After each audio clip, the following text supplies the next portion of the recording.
Hey everyone, welcome to the platform sense everything.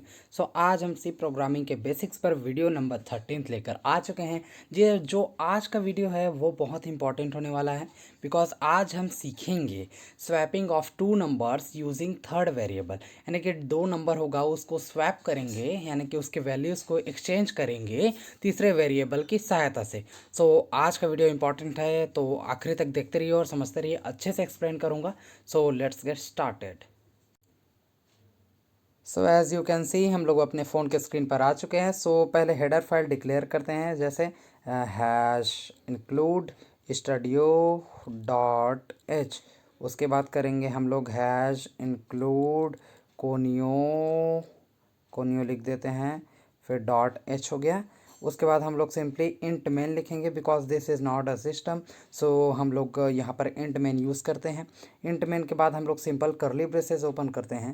यहाँ से करली ब्रेसेस ओपन करके आप लोग सिंपल वेरिएबल डिक्लेयर करना है। पहले डाटा कौन सा डाटा टाइप है? इंटीजर टाइप डाटा है, समझे? इंटीजर डाटा टाइप है। उसके बाद आप लोग सिंपल ए कर सकते हो डिक्लेयर। हम लोग इसे ऐसे डिक्लेयर करना सीख चुके हैं। सो ए बी एंड ये रहा सी, तो ये रहा, समझे? एक ही रो में तीनों डिक्लेयर हो गए। उसके बाद हम क्लियर स्क्रीन यूज़ करते हैं, हम लोग CLR क्लियर स्क्रीन। उसके बाद हम लोग यहाँ पर सिंपल प्रिंटफ में एक मैसेज देते हैं। क्या मैसेज देते हैं?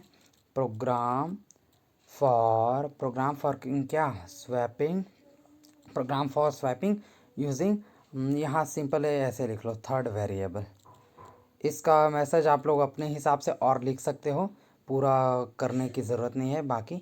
और देखो, यही तो स्पेस नहीं होता ना, सॉरी प्रॉब्लम के लिए। उसके बाद ये रहा सिंपल, नीचे आ जाएगा। फिर प्रिंट एफ में हम लोग सिंपली यहाँ पर मैसेज दे देंगे। प्रिंट एफ में क्या मैसेज देंगे?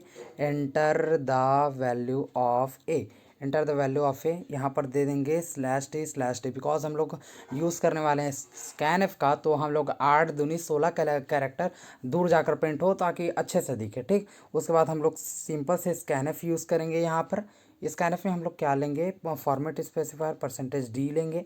और यहाँ पर हम लोग क्या किसके लिए ले रहे हैं? इनपुट कीबोर्ड से हम लोग ले रहे हैं ए के लिए, तो हो गया ए। उसके बाद यहाँ पर सेमीकॉलन लगा देना, फिर प्रिंट एफ लिखेंगे। इतना ये सब तो बेसिक्स है, अगर आप पुराने वीडियोस देखकर आ रहे होंगे तो ये आराम से जानते होंगे। Enter the value of B, ये हो गया। उसके बाद /t फिर दे देना।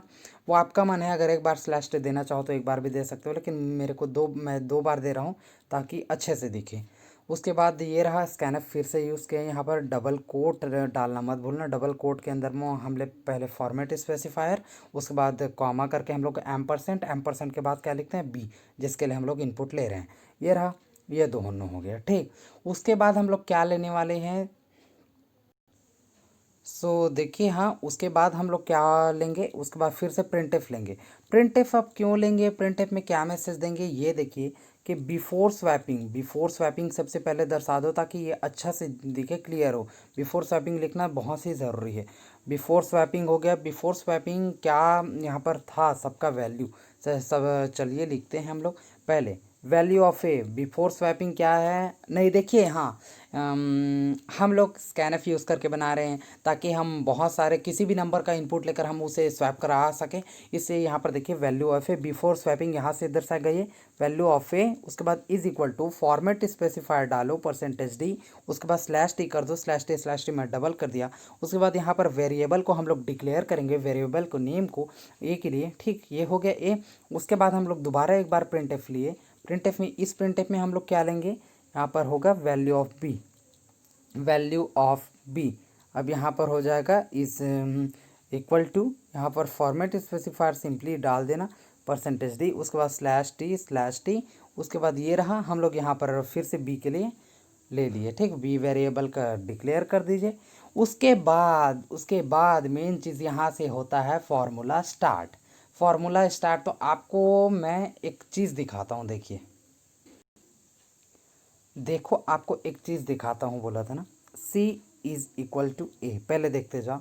उसके बाद पहले हम लोग C की वैल्यू को इसमें डाल दिए। उसके बाद A is equal to B, इस ये हो गया, ठीक। उसके बाद हम लोग सिंपली ये लास्ट क्या होगा, जो हमारा होगा B is equal to C, ये रहा, ठीक।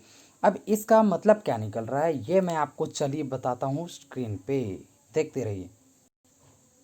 फिर देखो, हम लोग आ गए हैं यहाँ पर। देखो यहाँ पर हमने सिंपल क्या डिक्लेयर किया है, C is equal to A, समझे।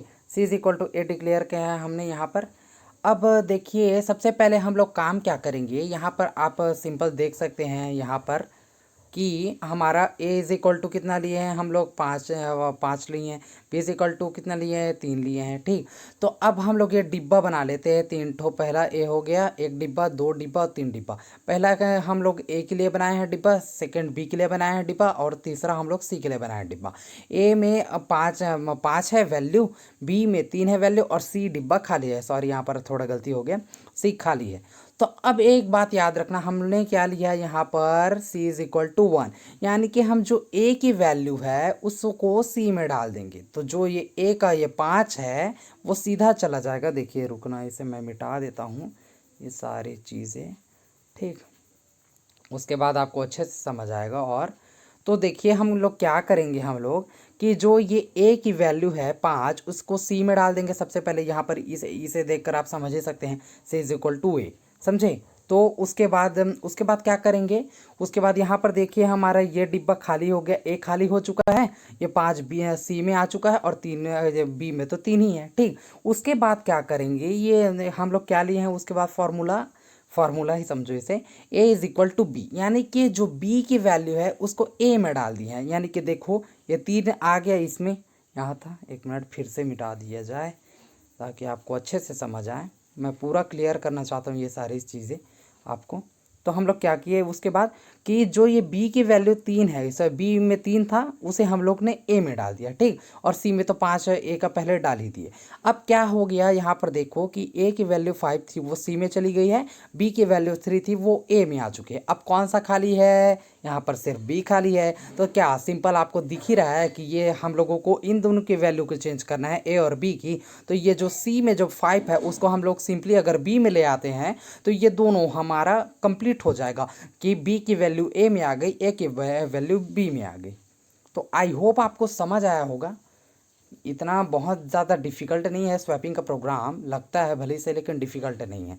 तो वही किया है। सबसे पहले मैंने क्या किया, सबसे पहले मैंने किया कि a की वैल्यू को मैं c में असाइन कर दिया, ठीक। यानी कि a में 5 था उसे c में भेज दिया, तो a वाला डिब्बा खाली हो गया और ये इसमें b और c में हमारा वैल्यू है 3 और 5, ठीक। उसके बाद क्या किया मैंने, ये जो है b की वैल्यू उसको a में डाल दिया, ठीक। और ये सी का तो अभी रोल ही नहीं है, सी उसके बाद सी में तो 5 वैल्यू बचा ही है, मतलब a का डाल ही चुके हैं पहले से। अब जैसे ही हमने b की वैल्यू को a में डाला तो ये हमारा b वाला डिब्बा खाली हो गया है, दिख ही रहा है आपको। और a में वैल्यू आ गया है b का 3, समझे। तो और उसके बाद दिख रहा है कि हम इस 5 को अगर इस b वाले डिब्बे में डाल देंगे तो इन दोनों का वैल्यू एक्सचेंज हो गया है आपस में, समझे। इन दोनों का वैल्यू एक्सचेंज हो गया और थर्ड वेरिएबल तो खाली ही रहेगा, ठीक। हमारा मेन पर्पस क्या था कि ये ए और बी के वैल्यू को हम लोगों को इंटरचेंज करना है, समझे। इसी को स्वैपिंग बोलते हैं। तो मुझे लगता है आप लोगों को अच्छे से समझ आ गया होगा। तो चलिए ये ऐसे ही लिखते हैं ये प्रोग्राम में, ये फार्मूला सीधा डालते हैं, उसके बाद हम लोग आगे देखते हैं। चलिए अब आ गए हैं दोबारा हम कोडिंग सीखे ऐप पर। उसके बाद अब दोबारा हम लोग प्रिंटफ में हम लोग मैसेज डालते हैं आफ्टर स्वैपिंग, समझे। आफ्टर स्वैपिंग आप लोग डाल देना, ये रहा /n दे देना। उसके बाद आफ्टर स्वैपिंग क्या होने वाला है, देखिए चमत्कार। यहाँ से प्रिंटफ में दोबारा आप लोग लेना वैल्यू ऑफ ए और इसके बाद वही करना है जो ऊपर की हो, आप बाकी कुछ नहीं कर, बाकी आपका फॉर्मूला कर चुका है, आपको कुछ भी करने की ज़रूरत नहीं है। यहाँ पर वेरिएबल नेम डिक्लेयर करना मत भूलना, ये हो गया।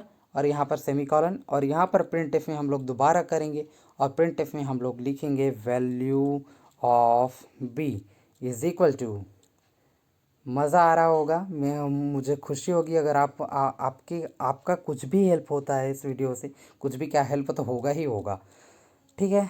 तो उसके बाद ये हो गया /t आप लोग फिर से दे देना डबल यहाँ पर कॉमा करके बी और ये रहा ये कंप्लीट। हम लोग लास्ट में क्या डालते हैं, रिटर्न ज़ीरो, समझे। ज़ीरो वैल्यू रिटर्न करा रहे, यहाँ पर बहुत ज़्यादा हो गया स्पेस, ये रहा। अब यहाँ पर कोई भी मिस्टेक आपको नहीं मिलेगा। So let's run this programme.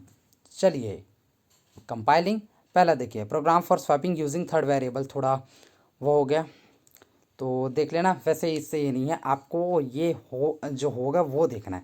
तो जैसे देखिए हम लोग इसका ए का वैल्यू 23 ले लिए, उसके बाद हम हमसे बी का वैल्यू पूछा 13 ले लिए। अब पहले बताएगा before swapping value of A is equal to, यहाँ पर देखना मैं ये यूज़ कर लेता हूँ, ठीक। Value of A is equal to कितना बता रहा है, अरे यार सॉरी, हाँ ये देखिए वैल्यू ऑफ ए कितना बता रहा है 23। पहले बिफोर स्वैपिंग है वैल्यू ऑफ बी कितना लिए थे 13। उसके बाद आफ्टर स्वैपिंग क्या हो गया, value of A is equal to 13 और value of B is equal to 23। समझे। सो मज़ा आया होगा, आई होप आप लोगों को। सो आज का वीडियो यहीं पर ख़त्म करते हैं और कुछ और इस चीज़ को एक बार और रन करा कर देखते हैं, चलो, ताकि आपको और तसल्ली हो जाए इससे। देखिए रन कराते हैं हम लोग, जैसे कि हम लोग 2 ले लिए इसमें और इसमें 3 ले लिए। और ये देखिए बिफोर स्वैपिंग में वैल्यू ऑफ ए कितना था, A is equal to 2, B is equal to 3। उसके बाद आफ्टर स्वैपिंग में क्या हो गया, value of A is equal to 3, value of B is equal to 2। यहाँ पर स्लैश एन यहाँ पर आपको दिख रहा होगा, स्लैश एन के यूज़ में थोड़ा है, उसे आप यूज़ कर सकते हो यहाँ पर, जैसे कि देखते हैं बेसिकली यहाँ आप कर सकते हो, अगर चाहो तो कर सकते हो आप लोग स्लैश इन ऐसे कर सकते हो। अब देखो वैल्यू ऑफ ए 3 और ये रहा, ठीक, दूर दूर जाकर प्रिंट हो गया, बाकी कुछ नहीं है। सो आई होप आपको ये वीडियो पसंद आया होगा और आप आराम से अब स्वैपिंग कर सकते हैं यूजिंग थर्ड वेरिएबल। सो चलिए मिलते हैं नेक्स्ट वीडियो में कुछ बेसिक्स कॉन्सेप्ट के साथ सी प्रोग्रामिंग के। तब तक के लिए till then take care, bye bye, पढ़ाई करते रहिए, ऑल द वेरी बेस्ट।